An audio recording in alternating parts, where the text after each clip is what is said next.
Subscribe now and press the bell icon. Never miss an update. नमस्कार मित्रों, स्वागत करता हूं सबका इस YouTube चैनल पर जिसका नाम है स्टडी विद PN लोधा। साथियों, शिक्षण विधियों का टेस्ट नंबर 29 लेकर आया हूं। 20 शानदार क्वेश्चन है। ऐसे प्रश्न हैं जो दिखने में तो हमें इजी टाइप के लगेंगे, लेकिन बार बार उनसे क्वेश्चन पूछा जा रहा है एग्ज़ाम में। तो क्या आपने ये प्रश्न पढ़ रखे हैं? अगर हाँ तो एक बार वापस रिपीट कीजिए ताकि क्वेश्चन गलत ना हो, और अगर नहीं तो बिल्कुल आपको ये क्वेश्चन याद होना अत्यंत आवश्यक है साथियों, यदि आप रीट एग्ज़ाम 2021 की तैयारी कर रहे हो। तो चलिए वीडियो को शुरू करते हैं मित्रों। पहला क्वेश्चन है, किस शिक्षाविद ने कहा था कि प्राथमिक स्तर पर अध्यापिका का होना अति आवश्यक है? स्किनर, पावलोव, फ्रोबेल और मारिया मोंटेसरी। तो मित्रों देखिए, प्राथमिक स्तर पर कक्षा 1 से 5 के बच्चों के लिए अध्यापिका का होना मतलब लेडीज़ टीचर का होना ज़रूरी है, ये मैडम मारिया मोंटेसरी ने कहा था। क्योंकि उनका मानना था कि जो छोटे बच्चे होते हैं वो एक जो लेडीज़ टीचर होती है उस पर ज़्यादा विश्वास करते हैं, उसकी ज़्यादा बातें मानते हैं, बिना उससे डरते कम हैं।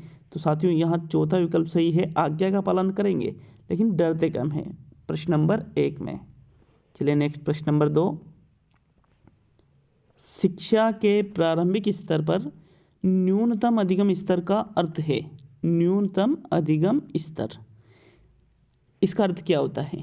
पहला विकल्प देखिएगा, अध्यापक विषय वस्तु को न्यूनतम पढ़ाए, बच्चे न्यूनतम सीखे, सभी बच्चे पाठ्यचर्या के प्रत्येक क्षेत्र में कुछ आवश्यक जानकारी सीखे, और अध्यापक दक्षता विकसित करने के लिए विषय वस्तु पढ़ाए। राइट आंसर बताइए साथियों। न्यूनतम अधिगम स्तर का मतलब क्या होता है? मित्रों ऐसा नहीं है कि सभी बच्चे न्यूनतम सीखे उसे न्यूनतम अधिगम स्तर कहेंगे। न्यूनतम अधिगम स्तर का मतलब ये भी नहीं है कि अध्यापक विषय वस्तु को न्यूनतम पढ़ाए, बल्कि इसका राइट आंसर है सभी बच्चे, जितने भी बच्चे हैं वो पाठ्यचर्या के प्रत्येक क्षेत्र में, कि जितनी भी पाठ्यचर्या के जितने भी क्षेत्र है उसमें के प्रत्येक क्षेत्र में कुछ ना कुछ आवश्यक जानकारी जरूर रखें या सीखें, तो उसको ही न्यूनतम अधिगम स्तर कहते हैं। प्रश्न नंबर 2 में विकल्प नंबर 3 सही है साथियों। चलिए नेक्स्ट प्रश्न नंबर 3, किसने कहा अच्छा शिक्षक वही है जो स्वयं को एक बच्चे की तरह चाहता है? प्लेटो, जॉन लॉक, रूसो और अरस्तु। राइट आंसर बताइएगा साथियों। अच्छा शिक्षक वही है जो स्वयं को एक बच्चे की तरह चाहता है। तो उपरोक्त जो कथन है ये जॉन लॉक के द्वारा कहा गया, बहुत ही इंपॉर्टेंट परिभाषा है साथियों। ये किसके द्वारा कहा गया? जॉन लॉक ने कहा कि अच्छा शिक्षक कौन है? जो स्वयं को एक बच्चे की तरह चाहता है। चलिए नेक्स्ट प्रश्न नंबर 4, परियोजना विधि निम्न में से किसकी विचारधारा पर आधारित है? निम्बर्ट, जॉन ड्यूवी, जॉन डोल्टन और किलपेट्रिक। तो साथियों अगर हम बात करें परियोजना विधि की, तो परियोजना विधि परियोजनवादी विचारधारा पर आधारित है, और परियोजनवादी विचारधारा में करके सीखा जाता है, और करके सीखना जॉन ड्यूवी की विचारधारा है। अतः हम यहाँ कह सकते हैं कि परियोजना विधि जॉन ड्यूवी की विचारधारा पर आधारित है, जबकि इसके जनक है किलपेट्रिक। जनक कौन है साथियों? किलपेट्रिक है जनक तो, लेकिन विचारधारा किसने दी थी? इसने जॉन ड्यूवी ने। तो साथियों यहाँ पर आपका दूसरा विकल्प सही है प्रश्न नंबर 4 में। देखिए परियोजना विधि में कुल चरणों की बात करें तो इसके कुल 6 सोपान या चरण होते हैं। प्रथम और अंतिम कमेंट करके जाइए, प्रथम और लास्ट जो सोपान है परियोजना विधि के उसके बारे में कमेंट करके जाइए। बार बार पूछा जाता है परियोजना विधि से क्वेश्चन कि इसका प्रथम सोपान कौन सा है, इसका अंतिम सोपान कौन सा है। मैंने कई बार बता रखा है, लेकिन अगर आपको मालूम नहीं है तो मैं बता देता हूँ। नहीं, मैं नहीं बताता हूँ, कमेंट आप पढ़ लीजिए। बहुत सारे विद्वान हैं जो बहुत सारे अच्छे हमारे साथी हैं जो तैयारी अच्छे से कर रहे हैं, उनको पता है कि परियोजना विधि का प्रथम सोपान क्या है और परियोजना विधि का अंतिम सोपान क्या है। तो साथियों यहाँ पर दूसरा विकल्प। चलिए नेक्स्ट प्रश्न नंबर 5, वैज्ञानिक विधि की प्रमुख विशेषता है? बताइएगा। विकल्प 1 को देखेंगे, खोज शक्ति को बढ़ावा देना, कक्षा का वातावरण वैज्ञानिक बनाना, चिंतन में आलोचनात्मक दृष्टिकोण का विकास करना और समस्या को वैज्ञानिक ढंग से हल करना। तो वैज्ञानिक विधि की प्रमुख विशेषता बताना है। तो मित्रों देखिए, चारों ही विकल्प अच्छे लग रहे होंगे, आपको सही लग रहे होंगे चारों ही विकल्प। लेकिन इसके सही विकल्प की यदि हम बात करें तो इसका जो सही विकल्प है वो है समस्या को वैज्ञानिक ढंग से हल करना। ये वैज्ञानिक विधि की प्रमुख विशेषता होती है, समस्या को वैज्ञानिक ढंग से हल करना। कि कोई भी समस्या हमारे सामने आती है तो उसको वैज्ञानिक ढंग से हल करें, तो वही वैज्ञानिक विधि की प्रमुख विशेषता है। चलिए नेक्स्ट प्रश्न नंबर 6। मित्रों 6वां क्वेश्चन है, वस्तुनिष्ठ परीक्षा का दोष है, अनुमान लगाने की प्रवृत्ति को जन्म देता है। वस्तुनिष्ठ परीक्षण पत्रक के निर्माण में अधिक समय तथा श्रम लगता है। मौलिक चिंतन, अभिव्यक्ति क्षमता तथा कल्पना शक्ति की जांच नहीं हो पाती है और उपरोक्त सभी। तो मित्रों ऑब्जेक्टिव टाइप के जो क्वेश्चन होते हैं, ऑब्जेक्टिव टाइप के, उसमें अनुमान लगाने की प्रवृत्ति भी जन्म लेती है। बिल्कुल ऑब्जेक्टिव क्वेश्चन है तो बच्चा अनुमान लगाने की कोशिश करता है। वस्तुनिष्ठ परीक्षण पत्रक के निर्माण में समय भी अधिक लगता है और श्रम भी अधिक लगता है। जैसे निबंधात्मक प्रश्न तो छोटा सा होता है, लेकिन वस्तुनिष्ठ के तो बहुत सारे क्वेश्चन होते हैं, तो फिर समय भी ज़्यादा लगेगा। मौलिक चिंतन, अभिव्यक्ति क्षमता, कल्पना शक्ति की जांच इनमें नहीं हो पाती है। ये भी बिल्कुल सही बात है कि बालक में जो अभिव्यक्ति क्षमता है, उसका जो मौलिक चिंतन है, कुछ पता नहीं होता, उसको दिए गए विकल्प को में से ही किसी एक का चुनाव करना पड़ता है। तो ये सभी वस्तुनिष्ठ परीक्षा के दोष होते हैं साथियों। प्रश्न नंबर 6 में चौथा विकल्प सही है। चलिए नेक्स्ट प्रश्न नंबर 7। विद्यार्थी पाठ या उसके किसी भाग को अच्छी प्रकार समझ रहे हैं या नहीं, इसके लिए उपयुक्त है। गृह कार्य, बोध प्रश्न, मौन वाचन, व्याख्या। तो देखिए, विद्यार्थी पाठ या उसके किसी भाग को अच्छी प्रकार से समझ रहे हैं या नहीं, तो इसके लिए आप गृह कार्य थोड़ी दोगे, ये तो गलत हो गया। मौन वाचन भी नहीं करवाएंगे, व्याख्या भी नहीं, बल्कि बोध प्रश्न पूछे जाते हैं। कि जैसे हम पाठ पढ़ा रहे हैं तो बीच बीच में बोध प्रश्न पूछ रहे हैं, तो हमें पता चलता है कि जो पिछला पढ़ाया है वो बच्चों के समझ में भी आया या नहीं आया। तो साथियों बोध प्रश्न राइट आंसर रहेगा प्रश्न नंबर 7 में। चलिए नेक्स्ट प्रश्न नंबर 8। रचना में शब्दों को प्रयुक्त किया जाता है सुव्यवस्थित रूप में, अभिव्यक्ति के रूप में, भावात्मक रूप में और अभिव्यंजनात्मक रूप में। तो मित्रों रचना में शब्दों को किस रूप में प्रयुक्त किया जाता है? देखिए इसका जो राइट आंसर है, रचना की अगर हम बात करें तो रचना शिक्षण का मुख्य उद्देश्य क्या होता है? अभिव्यक्ति क्षमता का विकास करना। किसका? अभिव्यक्ति क्षमता का। तो फिर अभिव्यक्ति के रूप में रचना में शब्दों को प्रयुक्त किया जाता है। विकल्प नंबर 2 सही है साथियों प्रश्न नंबर 8 में। चलिए नेक्स्ट प्रश्न नंबर 9। लिखित कार्य में संशोधन की आवश्यकता होती है छात्रों की वर्तनी सुधारने हेतु, शिक्षक के शिक्षण कार्य की जांच करने हेतु, छात्रों का उच्चारण सुधारने हेतु और उपयुक्त सभी। तो मित्रों लिखित कार्य में संशोधन मतलब जैसे लिखित कार्य बच्चे कर रहे हैं या फिर अन्य कोई भी बच्चों को हमने कार्य दे दिया कि भाई ये काम करिए लिख करके, तो फिर उसमें संशोधन की आवश्यकता क्यों होती है? तो भाई लिख रहे हैं बच्चे तो उच्चारण का तो कहीं से कहीं तक यही नहीं बैठेगा लिखने में, तो फिर उच्चारण सुधारने हेतु संशोधन थोड़ी किया जाता है। शिक्षण कार्य की जांच करने हेतु भी नहीं किया जाता है, बल्कि छात्रों की वर्तनी सुधारने हेतु संशोधन की आवश्यकता होती है। मित्रों विकल्प नंबर 1 सही है आपका प्रश्न संख्या 9 में। जैसे बच्चों को लिखित कार्य दे दिया तो उसके बाद में अगर आपको उसकी वर्तनी सुधारवाना है तो संशोधन भी करना पड़ेगा साथियों। विकल्प नंबर 1 सही है प्रश्न नंबर 9 में। चलिए नेक्स्ट प्रश्न नंबर 10। छात्रों की रचनात्मक शक्ति का विकास होता है अंक गणित के शिक्षण से, रेखा गणित के शिक्षण से, बीज गणित के शिक्षण से और इनमें से कोई नहीं। तो साथियों रचनात्मक शक्ति रेखा गणित के शिक्षण से ही बालक में बढ़ती है।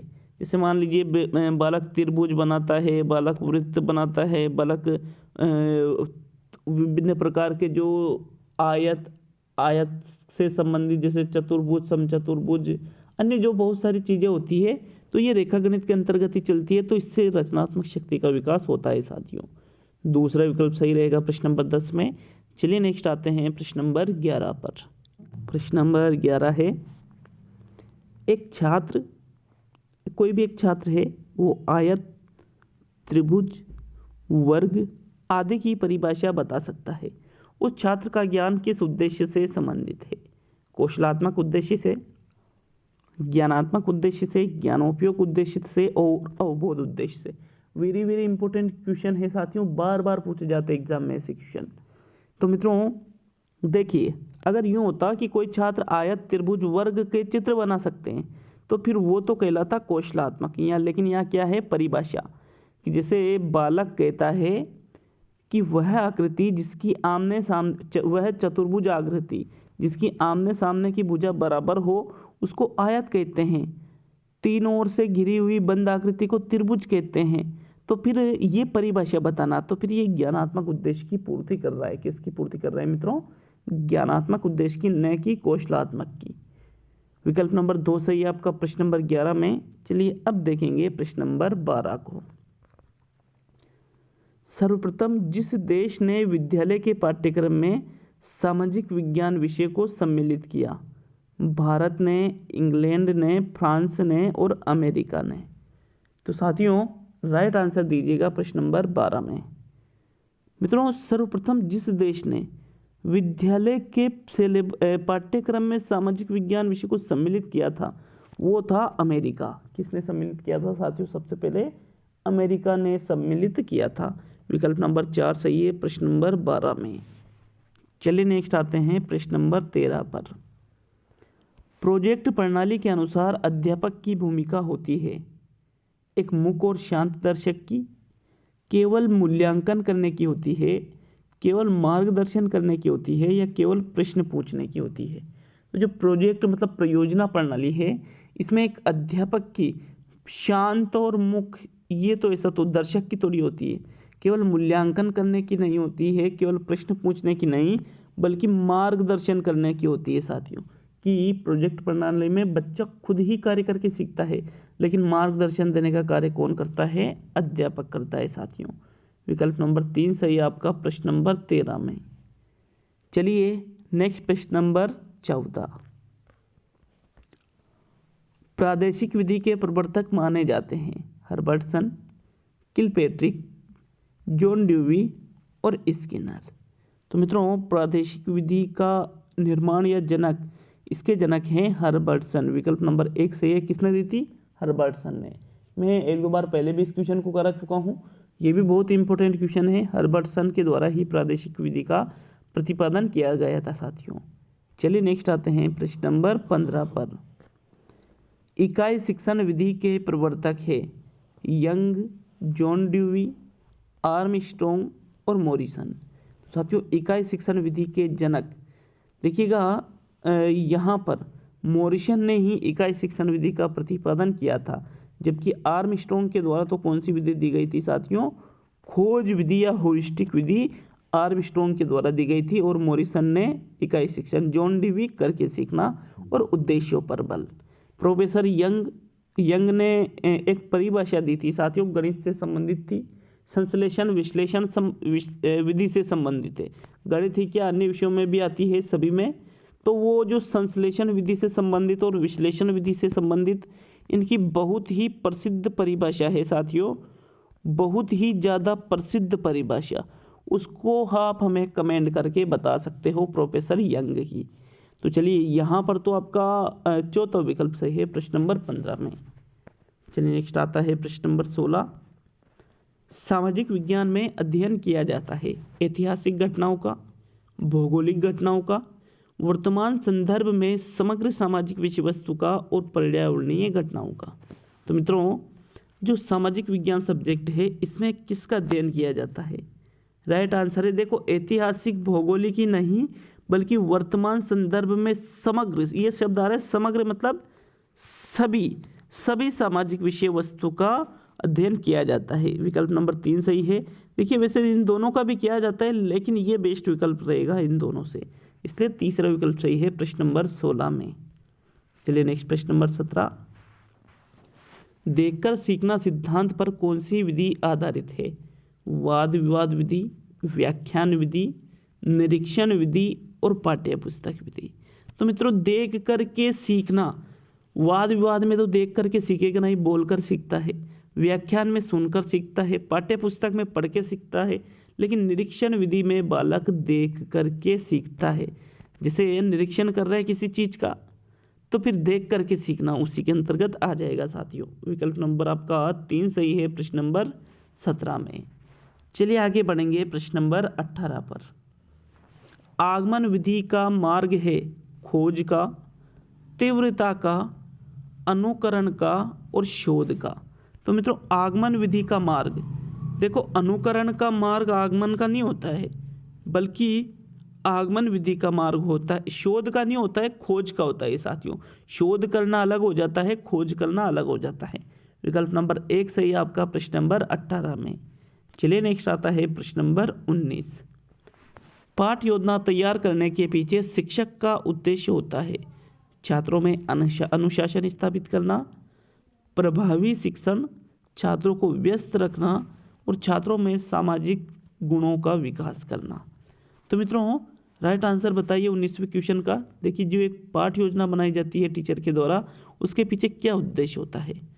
तो मित्रों व्यस्त रखना, अनुशासन स्थापित करना नहीं होगा, बल्कि प्रभावी शिक्षण के लिए दैनिक पाठ योजना तैयार की जाती है एक शिक्षक के द्वारा।